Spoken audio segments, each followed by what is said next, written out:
warahmatullahi wabarakatuh. Semoga anak-anak pada hari ini masih tetap semangat ya, dan semoga selalu dalam keadaan sehat. Alhamdulillah, hari ini kita akan melanjutkan materi pembelajaran kita mengenai sholat berjamaah dan sholat munfarid. Apa sih arti dari sholat berjamaah dan sholat munfarid? Ibu akan menjelaskan materi ini secara satu persatu.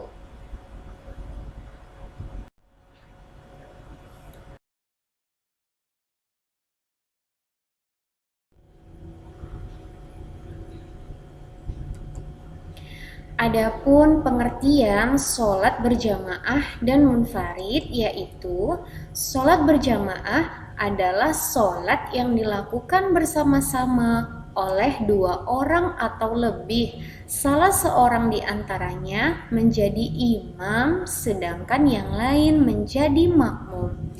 Adapun pengertian dari sholat munfarid adalah sholat yang dilakukan sendirian. Cara melakukannya bagaimana?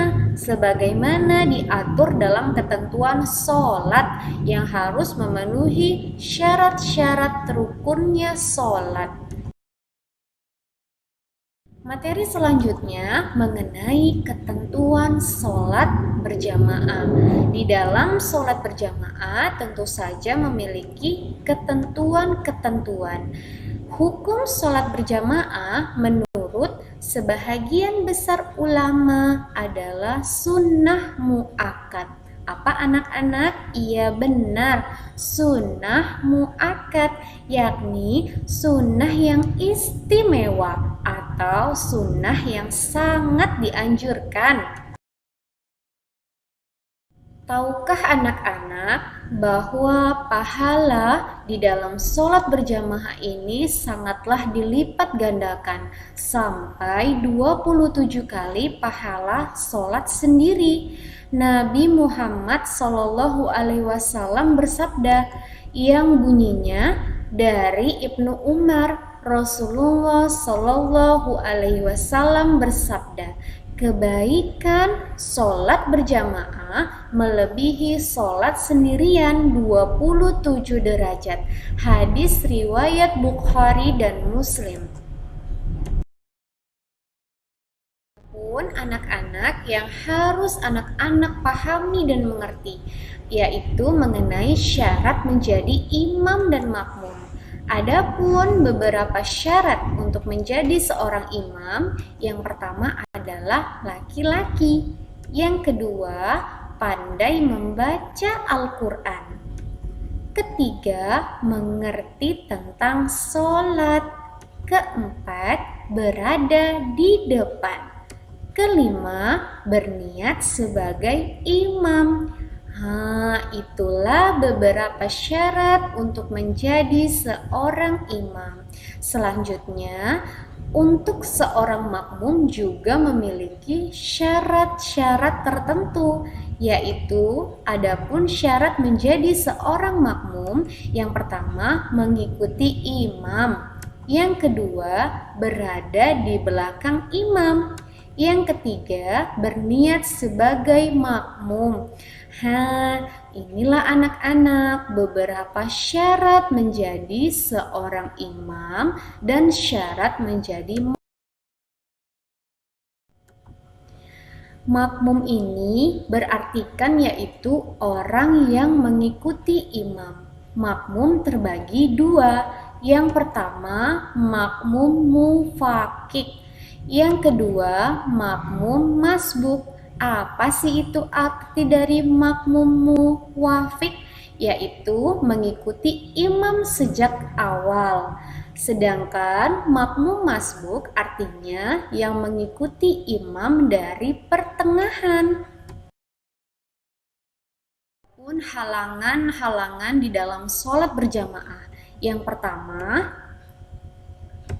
jika dalam kondisi hujan, di saat hujan deras, tentu saja itu akan menjadi halangan untuk kita pergi sholat ke masjid. Tidak apa-apa jika sholatnya dilaksanakan di rumah. Yang kedua, sakit.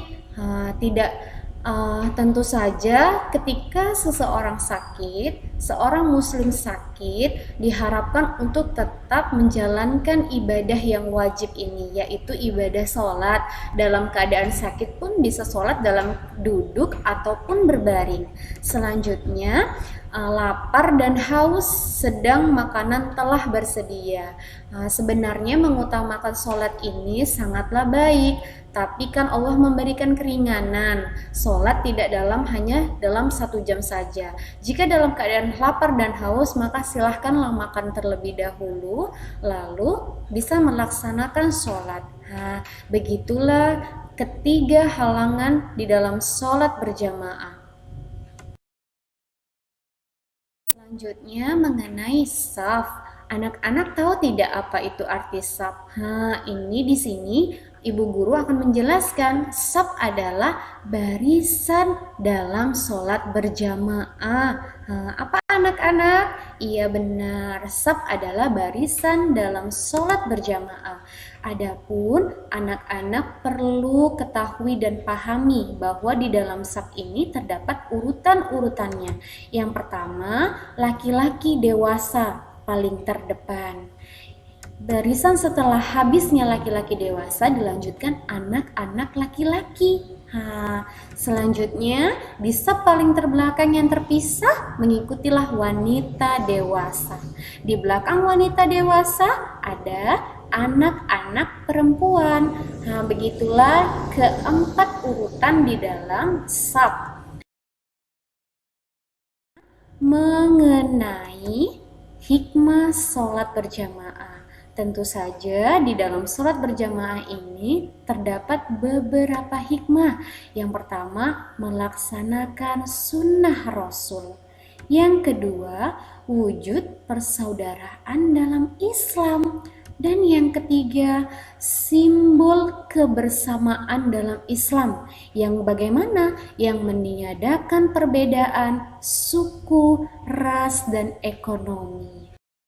Baik, sekian penyampaian materi pada hari ini. Semoga anak-anak dapat mengerti dan paham apa-apa saja ketentuan di dalam sholat.